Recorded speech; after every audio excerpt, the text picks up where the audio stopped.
डेरो लाल लॻ union council Mohammad Hussain हिंगोरो जी वरी आबादी रखंदड़ ॻोठ ताहिर हिंगोरो समेत केतिरनि ॻोठनि ऐं ज़मीननि मां अञा ताईं बरसाति जो पाणी निकाल न थी सघियो।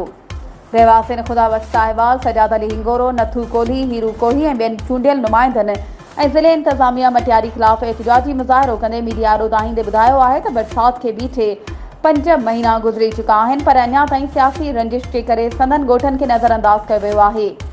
हुननि चयो त बरसाति जो पाणी ज़मीननि मां निकाल न थियण जे करे संदनि ज़मीनूं सिमनालनि में तब्दील थी वियूं आहिनि। हुननि सिंध हाई कोर्ट खां मुतालबो कयो आहे त फौरी तौर यूनियन काउंसिल हुसैन हिंगोरो जी ज़मीननि ऐं ॻोठनि मां बरसाति जो पाणी निकाल कराए ॾिनो वञे। वधीक ख़बरुनि ऐं अपडेट्स जे लाइ असांजे चैनल खे सब्सक्राइब कयो ऐं हा, बेल आइकन खे प्रेस करणु न विसारिजो त जीअं असांजी हर नई अचण वारी वीडियो तव्हां ताईं पहुची सघे।